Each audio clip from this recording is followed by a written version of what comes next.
management science modeling techniques, business usage of management science technique. Okay, we start with the first, the management science approach. Okay, sebelum ni kita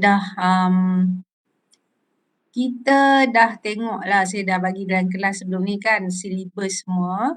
So hari ni kita nak tengok dengan lebih mendalam tentang pengenalan lah tentang apa dia management science tu sendiri. Okay, apa yang dimaksudkan dengan pendekatan secara pengurusan sains ya.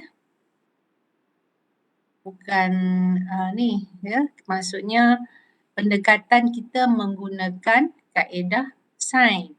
Okay. Management science use a scientific approach to solve management problems. Maksudnya bila kita berhadapan dengan masalah dalam pengurusan, kita akan menggunakan kaedah saintifik. Sebenarnya banyaklah kaedah kita boleh gunakan. Ada yang boleh buat decision terus ikut dia punya fikiran saja. Ada juga yang tanya pendapat orang lain untuk dia buat keputusan. Okay. So dekat sini dia ada kaedah tertentu secara saintifik untuk membuat keputusan yang akan kita belajar. Okay. It is used in a variety of organisation to solve many different types of problems. Memang saya dah bagi tahu sebelum ni, management science ni memang banyak digunakan dalam pelbagai bidang secara meluas and encompasses a logical mathematical approach to problem solving. Okay, bila kita sebut scientific ni dia akan melibatkan pengiraan lah ya. Maksudnya kita akan mengambil kira pelbagai benda dan kita akan buat pengiraan untuk kita menyelesaikan masalah tu. Management science also known as operation research, quantitative methods and etc. Maksudnya dia ada nama lain untuk management science ni. Boleh juga dikenali sebagai quantitative method ataupun operation research. Okay, mana pun dia akan melibatkan falsafah dalam menyelesaikan masalah menggunakan kaedah yang logik. Secara logiknya apa yang akan berlaku? Okay, secara logiknya dia akan mengambil kira, dia akan membuat beberapa pengiraan untuk mendapatkan penyelesaian kepada masalah yang sedang dihadapi. Okay, these are the steps in management science approach. Pertama sekali kita ada observation. Okay, this is the first step, observation. Okay, maksudnya approach dia, macam mana kita nak buat scientific approach tadi. Okay, maksudnya pertama sekali dia observe tu. Bila dah observe, apa maksud observe? Dia tinjau dulu, dia tengok dulu ya. Kemudian dia buat problem definition. Dia tengok apa dia problem yang sebenar apa yang berlaku, apa problem yang sebenar yang punca dia. Kemudian dia akan buat model construction based on apa problem tu dan kita akan cuba selesaikan ni, kita buat solution dan laksanakan solution yang kita dah buat tu. Dan kita tengok apakah hasilnya, feedback dia. Bila kita laksanakan solution tu, kita kata ini solution dia. Kita buat, jadi kita dah dapat feedback. Kalau jadi lagi kita akan tengok balik lah. Kita akan rotate balik. Ni dia punya step lah. Maksudnya dia ada flow dia approach ni dia ada flow. Dia bukan buat secara sembrono dia ada steps yang perlu diikuti. Okay, ini adalah explanation tentang step tadi kan. Cakap observation, identification of a problem that exists or may occur soon in a system or organisation. Definition of the problem tu, problem mestilah clearly and consistently defined. Ni maksud dia definition of the problem ni. Maksudnya kita kena pasti betul-betul apa dia benda masalah dia, apa dia punca-punca dia. Apa dia ciri dia? Showing its boundaries and interaction with the objective of the organisation. Sebab kita ni dalam konteks business kan. So kita akan melibatkan organisation. Jadi masalah yang berlaku tu biasanya dia ada benda-benda yang tertentu Maksudnya mesti clear siapa dia orang yang terlibat. Apa dia perkara-perkara yang terlibat tu. Sejauh mana dia mempengaruhi. Apakah kesan dia kepada objektif yang nak dicapai tu. Dia betul-betul define problems tu. Okay. Lepas tu baru dia boleh buat model construction.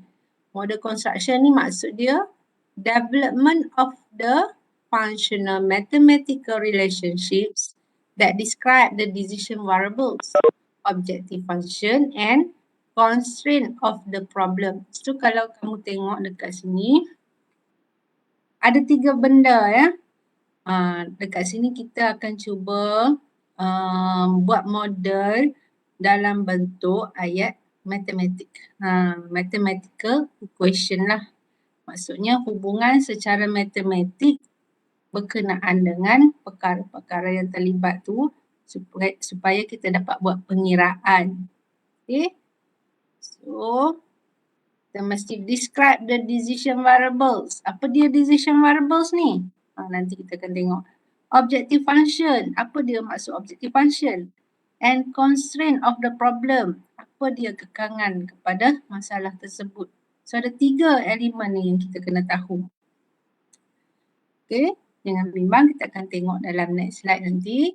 Okay. Kemudian baru kita boleh buat model solution. Models solve using management science technique. Bila kita ada model tu, kita akan cuba guna untuk solve. Kemudian kita implement dalam reality lah, actual use of the model or its solution. Kita dah dapat model tu, kita gunakan dalam pengurusan organisasi kita supaya kita dapat selesaikan masalah. Alhamdulillah. Okay, kita dah habis steps untuk management science approach. Sekarang saya nak tunjuk satu contoh ya. Saya lupa record. Okay, saya nak tunjuk. Alright, di sini ada satu contoh macam mana kita nak construct the model, okay. Tadi kita dah cakapkan kita kena ada buat observation. So sekarang cuba kita observe tengok apa dia maklumat yang kita ada. Okay, so dekat dalam contoh ni, information and data has been given. Kalau dalam real world, kamu kena identify sendirilah apa dia information yang kamu ada. Buat observation. Step yang pertama, observation. So apabila dia observe, dia dapat maklumat, information and data. Dekat sini dia senaraikan apa dia maklumat yang dia ada. Pertama sekali, business firm makes and sells a steel product. Okay. Product cost $5 to produce. Maksudnya cost dia $5 kan. And product sells for $20. Dia nak hasilkan perlu $5 dan dia akan dijual dengan harga $20. Product requires 4 pound of steel to make and firm has 100 pound of steel. Kat sini dia perlukan 4 pound steel untuk menghasilkan satu produk. Dan total produk yang dia ada, total steel yang dia ada ialah 100 pound. So ini adalah information and data yang ada dalam problem tu. Okay. Macam tu dia buat observation, dia tengok, dia detailkan segala apa pun maklumat.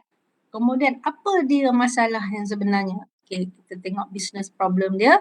Dia dah buat observation tu, dia identify. The problem is they want to determine the number of units to produce to make the most profit given the limited amount of steel available.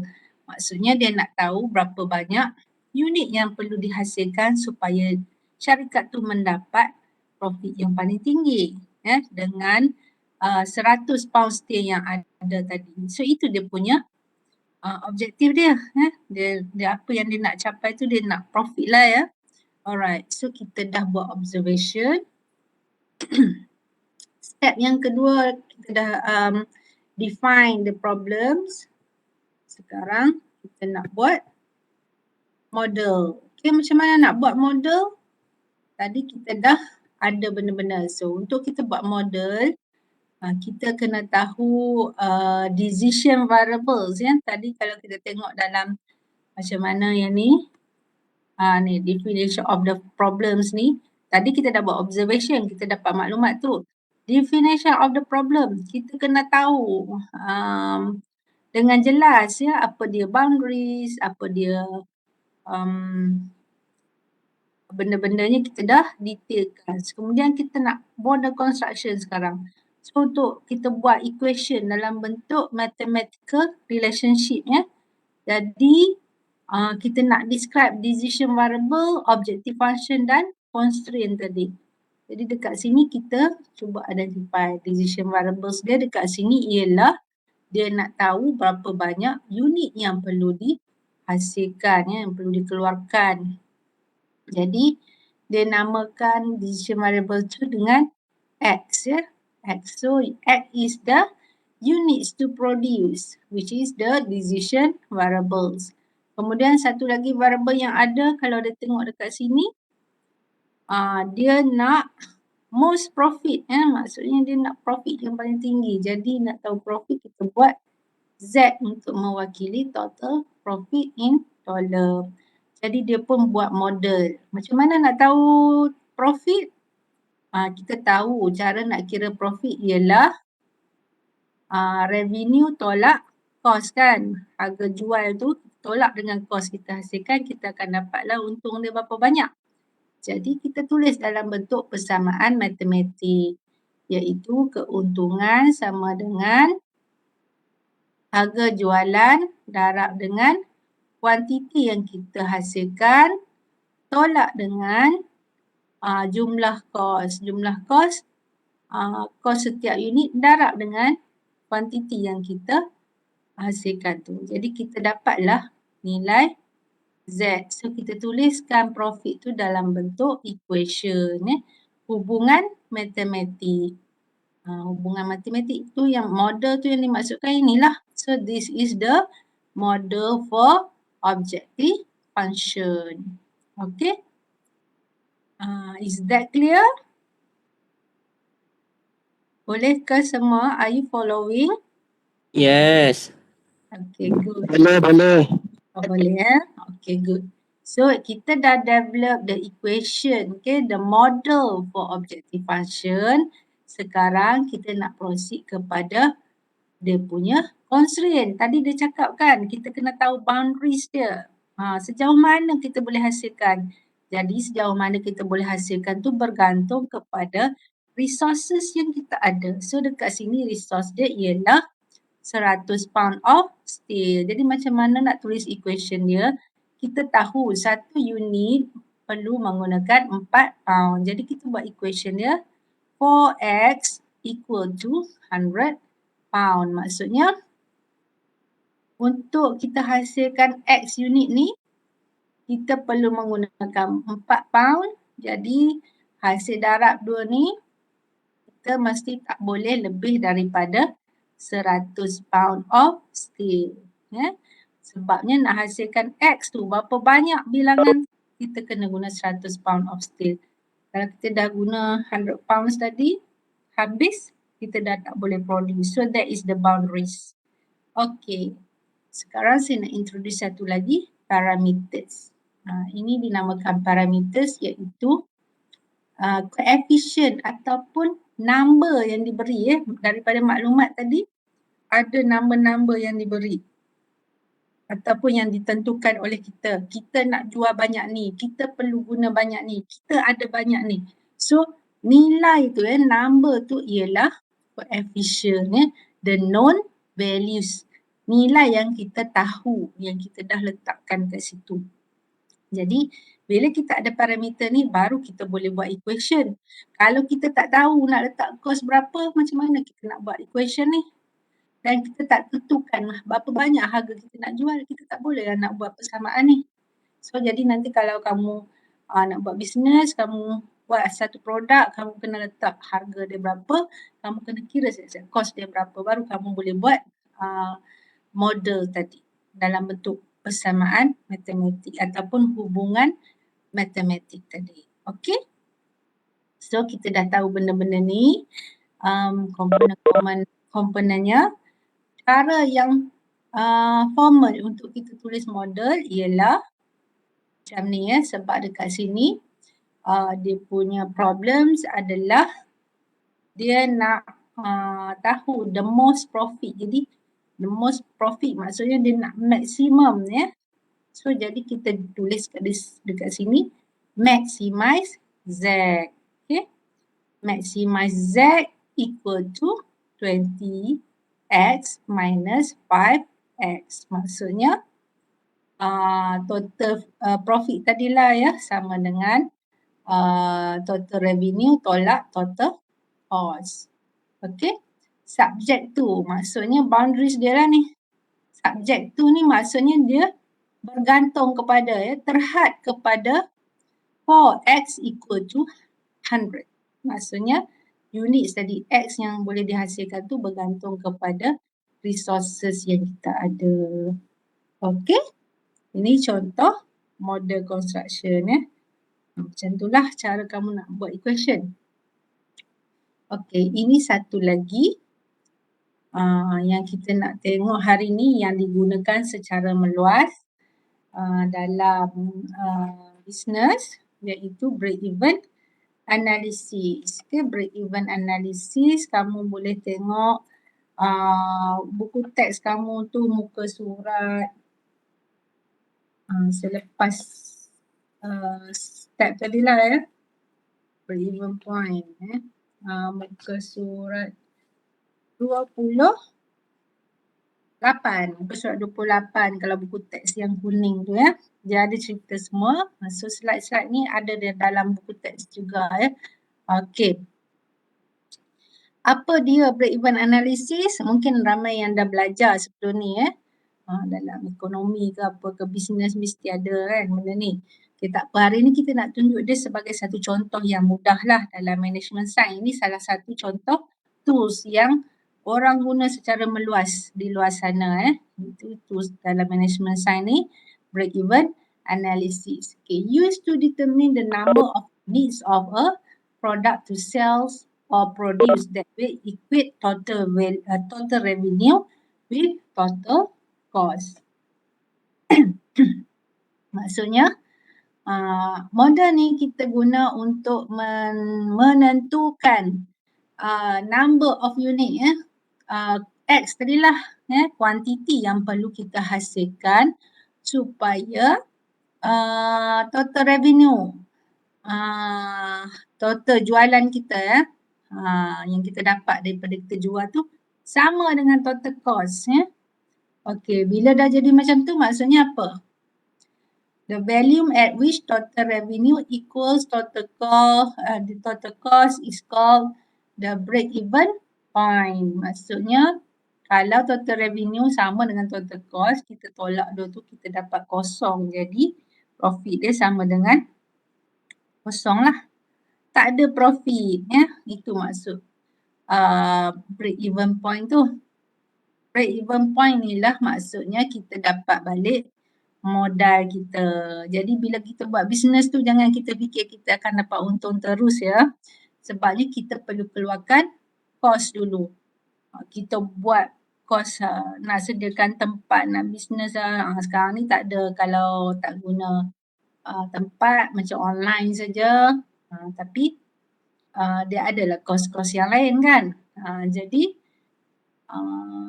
berapa banyak kita nak hasilkan tu dia menggunakan kos juga. Bila campur semua-semua kos ni total cost. Lepas tu baru kita jual. Bila kita jual tu baru kita dapat balik duit kan.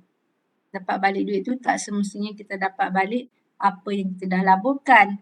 Jadi kita nak tunggu sampai bila kita dapat apa yang kita dah keluarkan tu lah dinamakan break-even analysis. So dia akan ambil masa bila kamu buat sesuatu bisnes. Jangan kamu ingat orang yang usahawan yang buat bisnes tu tahun pertama dia buat tu kadang-kadang Kadang-kadang biasanya lah belum tentu dia akan dapat balik modal dia bergantung kepada jenis bisnes yang dia ceburi. So sebab tu penting break-even analysis supaya kita boleh bersedia sampai bila kita nak dapat balik modal tu. Jadi ini model yang kita nak belajar sekarang. Apa dia komponen-komponennya? Yang pertama, fixed cost. Okay? Fixed cost ataupun CF ialah cost that remain constant regardless of number of unit produced. Maksudnya, cost yang memang akan kita keluarkan walaupun kita tak keluarkan satu unit pun. Sebabnya, cost ni memang kena ada. Contohnya kita sewa bangunan untuk buat produk tersebut. Jadi, kita terpaksa lah bayar sewa setiap bulan walaupun kita tak hasilkan produk kan. Jadi, dia fixed cost ya. Memang kita kena keluarkan. Okey, kemudian variable cost ataupun CV, unit production cost of product. Yang ni cost tu kita keluarkan bila kita dah hasilkan produk. Contohnya, produk apa yang kamu nak buat? Steel produk tadi katakan. Kalau semakin banyak kita hasilkan, semakin banyaklah cost yang kita keluarkan. So, itu dipanggil variable cost. Dia berubah mengikut kuantiti produk yang kita hasilkan. Next one is volume ataupun V kat sini kita guna V. The number of units produced or sold. Berapa banyak bilangan, kuantiti yang kita hasilkan tadi. Yang tadi kita cakap pasal cost, sekarang kita cakap pasal kuantiti. Okay, kemudian last sekali total variable cost ataupun VCV. Maksudnya function of volume and units variable cost. Kita darablah CV ni dengan V, iaitu cost yang kita keluarkan untuk setiap unit tu kita darab dengan kuantiti yang kita dah keluarkan, kita akan dapat total variable cost. Alright. Model components. So sekarang kita tengok TC. TC ni ialah total fixed cost plus total variable cost. Maksudnya cost secara keseluruhan. Kita campur yang fixed tadi dengan yang variable cost tadi. Apa saja dia jadi tolak. Silap kat sini tolong betulkan. Yang ni bukan tolak, tambah. Total total. Maksudnya dia tambah bukan dia tolak. Okey, sorry kamu tolong betulkan dalam slide kamu. Sebab tu penting kalau kamu print slide tu supaya kamu boleh tulis kat situ Kadang kita buat kesilapan manusia Okey, profit. Profit ialah difference between total revenue.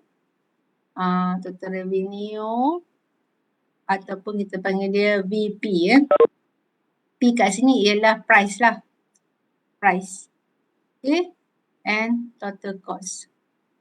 Okay. Between perbezaan di antara price dan juga total cost tadi. Jadi VP ni ialah total revenue lah sebenarnya Total revenue tolak dengan total cost. Total cost yang ni. Sebenarnya dia ada yang ni dari sinilah.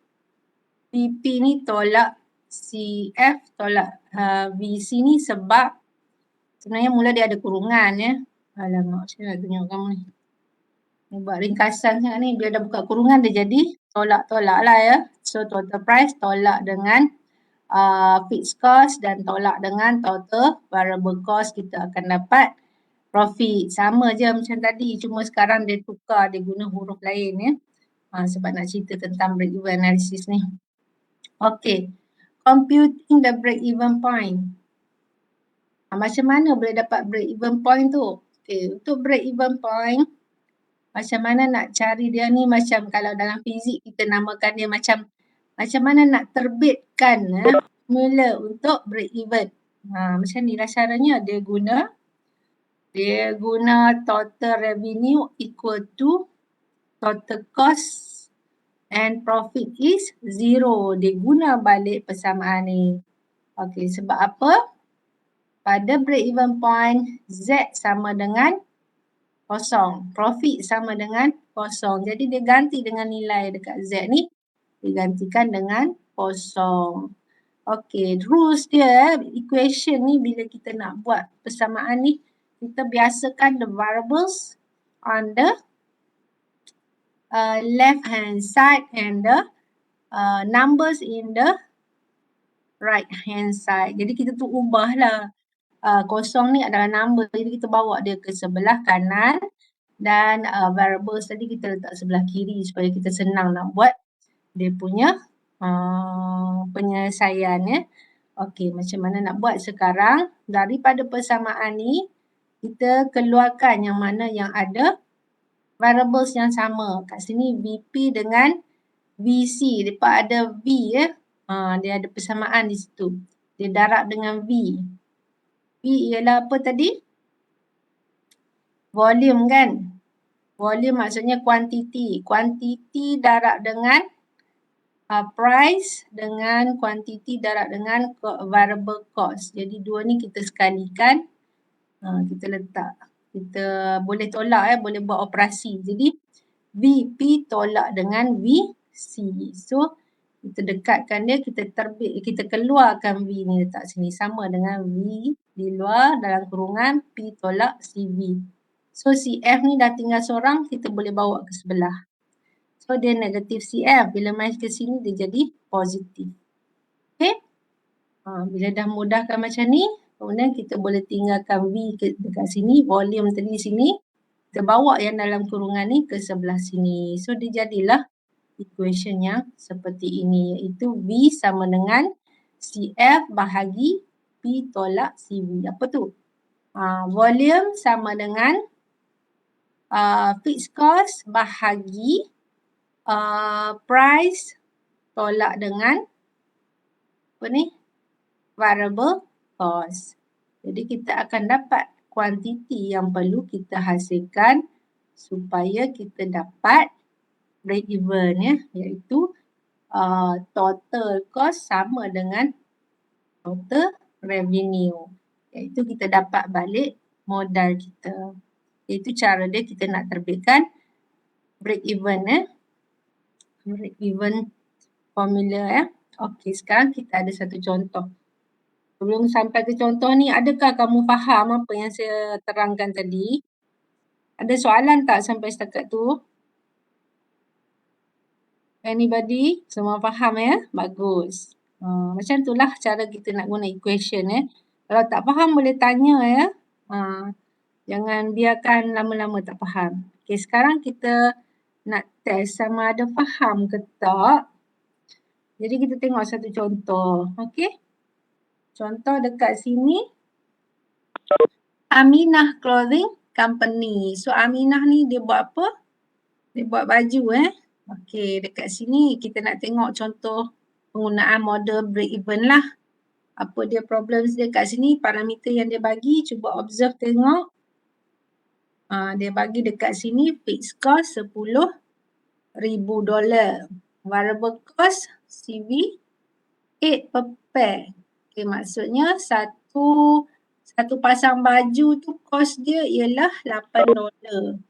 Fixed cost ni termasuk semualah. Dia bayar upah lah, dia bayar pelbagai sewa lah. Semua $10,000 sewa tempat dia kan. Okay, lepas tu price dijual dengan harga $23 per pair. The break even point is, boleh tak kamu tolong kira berapa dia punya break even? Boleh kira tak sekarang? Dah kira dah. Okey, Muhammad Firdaus. Semua dapat sama Nova Kira pun dapat 666.66. Apa maksud 666.66 tu? Siapa boleh bagi tahu? Apa maksud dia? Yes, volume. Terima kasih Nur Fatin Atira Maksudnya kuantiti yang kita kena hasilkan tu ialah sebanyak 666.666 pasang. Tapi kalau dalam real punya kita kena hasilkan 667 pasang lah. Nanti kamu buat 666 tu jadi ada baju tak ada tangan. So kita boleh bundalkan dia lah untuk menjadikan dia logik.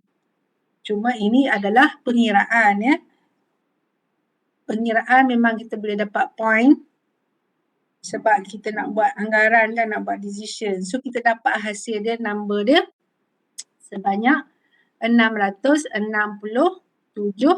pasang.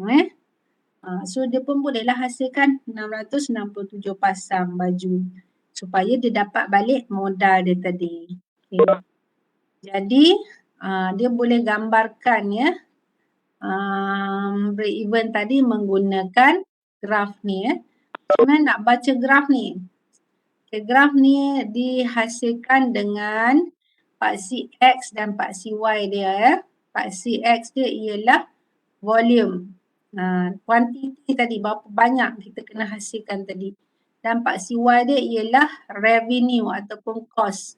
Jadi paksi Y ni ialah ringgit ya ataupun dolar, wang yang kita perlu keluarkan. So kalau kita tengok kat sini garisan yang dia buat yang pertama, tengok yang ni dulu. Total revenue, garisan ni equation dia ialah VP ya, maksudnya price darab dengan volume. Kalau volume dia kosong, tak adalah dapat total revenue tu ya, tak ada hasil lah. Kalau kita hasilkan produk, jadi kita dapat kosong lah hasil dia, penjualan dia. Kalau dia dapat, kalau dia hasilkan, dia akan meningkat lah. Meningkat secara terus dengan penghasilan baju ya. Ini total revenue, garisan yang pertama. Seterusnya dia buat garisan untuk fixed cost. Fixed cost dia berapa tadi? Fixed cost dia 10,000. Okay, kalau 10,000 maksudnya dia tetap dah, dia tak ada X kat situ. 10,000 tu memang fix.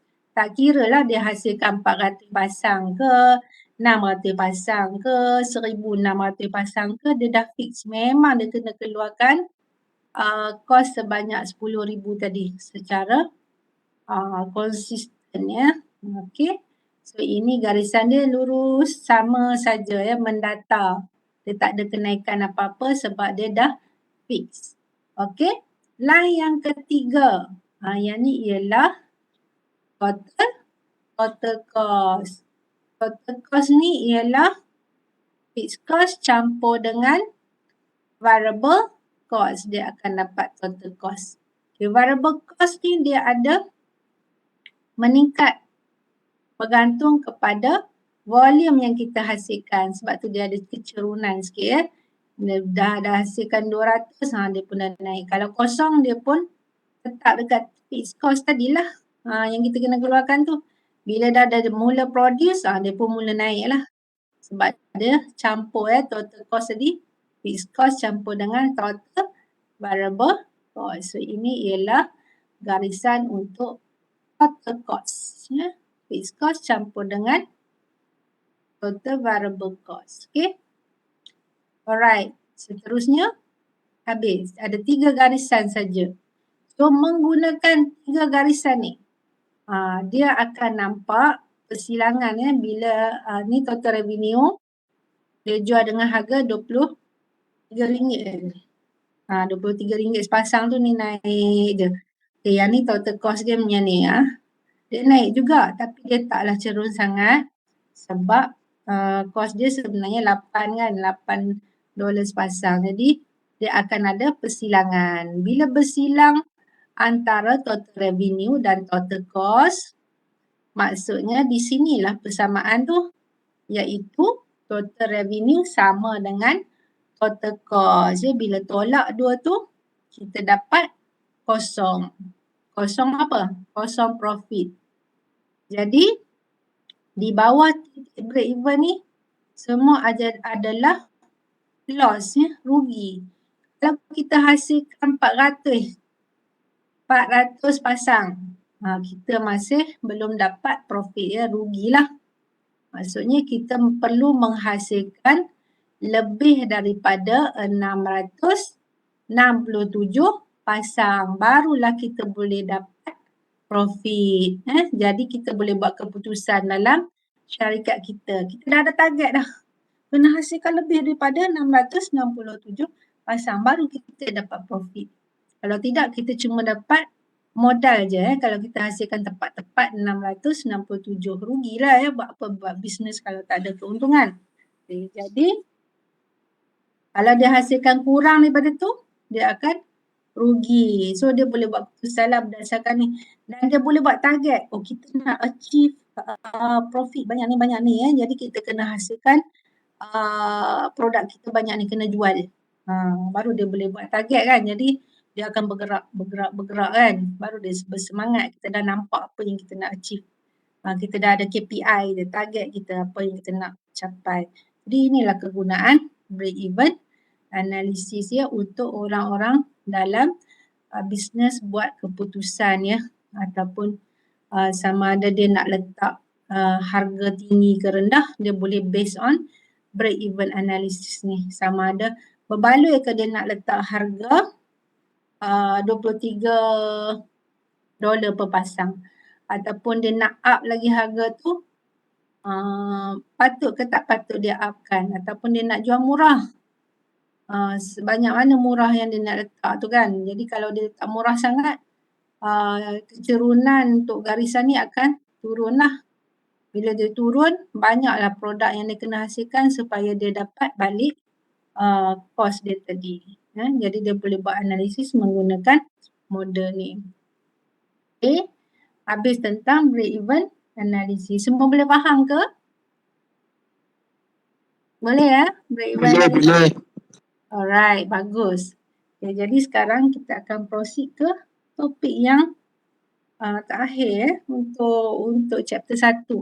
Characteristic of modelling technique. Okay, selain daripada yang kita belajar tadi, yang tu contoh dia linear programming lah yang tadi tu Kalau kamu tengok garisan dia semuanya garis lurus ya. Okay, dia ada karakteristik, maksud dia ciri-ciri of modelling technique. Maksudnya model kita ada banyak jenis. Yang kita belajar hari ini salah satu daripada model yang ada dalam management science. So setiap model tu dia ada ciri-ciri dia yang tertentu. Okay, kita belajar tadi linear mathematical programming. Untuk linear mathematical programming, dia ada ciri tersebut iaitu yang pertama, clear objective. Maksudnya objektif yang kita nak capai tu jelas ya. Macam kita buat tadi, kita dah jelas dah kita nak achieve maximum profit. Dan dia punya restriction on resources and requirement juga jelas. Kita tahu berapa banyak resource yang kita ada, berapa banyak cost yang kita perlu keluarkan, kita tahu apa lagi, price yang kita nak tentukan, kita tahu. So, parameters known with certainty. Kita dah ada number tepat dah kat situ. Kita boleh letak number tu, kita nampak Kalau kita nak jual harga 23, kita boleh kira dah. Kalau kita nak jual harga 30, kita boleh letak 30. So, kita dah ada certainty kat situ. Okay, ini ciri-ciri untuk linear mathematical programming. Nanti kita akan belajar juga probabilistic technique Ada juga metod-metod yang melibatkan probabilistic technique, iaitu results contain uncertainty. Ada juga kaedah metod-metod yang kita guna untuk yang uncertainty, sebab kita nak buat decision kan untuk masa depan. Jadi masa depan ni kita tak tahu dengan tepat. Jadi dia akan melibatkan uncertainty Jadi kita terpaksa guna probabilistik, iaitu kebarangkalian apa yang akan berlaku pada masa akan datang.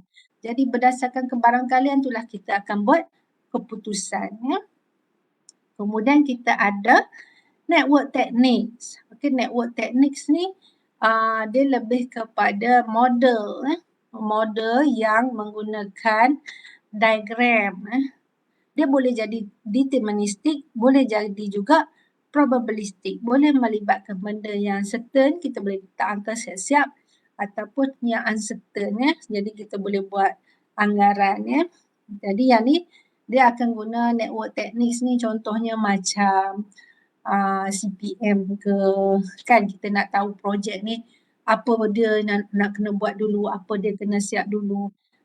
Ataupun kita guna decision trees, jadi kita boleh lukis diagram dia. Kita nampak network techniques. Okey, lagi ada juga teknik-teknik yang lain. Contohnya teknik yang variety of deterministic and probabilistic method for specific types of problems. Yang ni dia bergantung kepada problem yang kita nak solve tu. So antaranya forecasting. Forecasting dia ada banyak jenis teknik dia. Boleh jadi certain, boleh jadi certain. Kita ada juga inventory, simulation, multi-criteria dan banyak lagi model-model yang lain yang boleh kita guna dalam management science ni. Tapi kita dalam syllabus ni kita takkan sentuh semualah. Kita ambil yang tertentu saja seperti forecasting dan simulation ni memang akan kita belajar nantilah dalam chapter 8 dan 9. Okay. Business use of management science. Ni antara bidang-bidang lah ataupun penggunaan management science ni macam kita nak buat project planning macam saya cakap tadi CPM tadi kan. Kita nak buat projek apa, katakan projek tak kira lah event ke apa ke kan, dia kena ada benda yang kena siap dulu, ada benda yang kena buat last kali. So itu kegunaan dalam management, menggunakan method yang ada dalam management science lah untuk buat planning tu. Capital budgeting, nak buat budget, inventory analysis kan, kita nak menyusun, nak merancang kita punya inventory kita boleh guna tools dalam management science, production planning kan, nak hasil banyak mana tadi, sesuai tak sesuai ikut demand apa semua kan, scheduling, itulah antara area yang boleh kita guna Sebenarnya meluas lagi lah. Yang ni areas dalam business lah Okay. Interfaces. Okay, yang ni kalau kamu nak lebih maklumat untuk pembacaan kamu, boleh guna applications journal published by Institute for Operational Research and Management Science, INFORMS. So sebenarnya management science ni sangat meluas lah. Kalau kamu tengok dekat universiti lain pun dia ada macam satu fakulti untuk management science sebab dia terlalu banyak Tapi ada benda-benda yang commonly used. So kita belajar benda-benda yang kita boleh guna pakai dalam masa kita bekerja nanti insya-Allah. Dan juga untuk menyelesaikan masalah-masalah lain.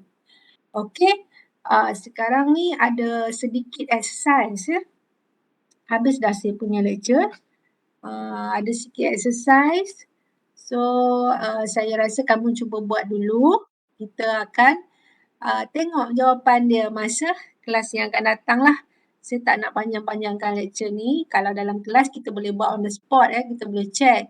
Tapi kalau secara online ni saya rasa tak berapa sesuai. So kamu boleh buat dulu sendiri. Guna je model yang kita dah belajar tadi break even tu. Macam biasa kamu kena gunakan step-step yang diajar tadi. Mula-mula buat observation. Baca dulu kalau nak solve sesuatu problem, kita kena observe dulu. Tak kira lah problem dalam subjek apa pun. Kalau kamu nak buat karangan sekalipun, kamu kena baca soalannya kan. Kamu buat observation dulu. Sebenarnya kamu dah guna dah step-step ni dalam kehidupan kamu bagi orang yang tersusun lah. Bagi yang belum tersusun tu, inilah masa dia kamu nak cuba ubah cara kamu manage sesuatu So buat observation dulu, baca dulu apa yang dia nak sampai habis. Kemudian buat step yang kedua, identify, define the problems. Tengok apa dia nak detailkan information itu kan. Lepas tu last sekali, buatlah dia punya equation dan cuba solve the problem. Okay? Sekadar itulah saya nak stop kat sini. Kamu boleh cuba buat sendiri. Sebelum saya stop tu ada apa-apa nak tanya tak?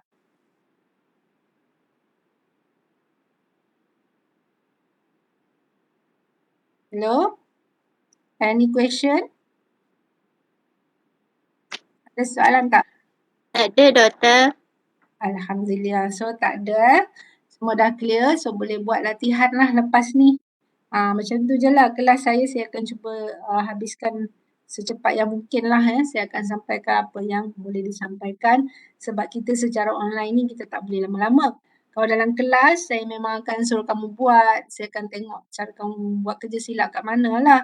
Tapi sekarang ni sebab kita dah macam ni, kamu kena usaha sendirilah banyak ya. Tak boleh nak bergantung dengan orang. Tapi masih boleh bertanya ya. Jadi effort tu kena lebih lagi lah daripada kamu sendiri. Okey. Sekadar itu, sekian. Assalamualaikum dan salam sejahtera. Dan kepada yang belum scan attendance, kamu boleh scan sekarang lah ya. Saya akan sharekan. Kalau ada masalah apa-apa sila maklumkan kepada saya lah. Kalau yang perlu add manual ke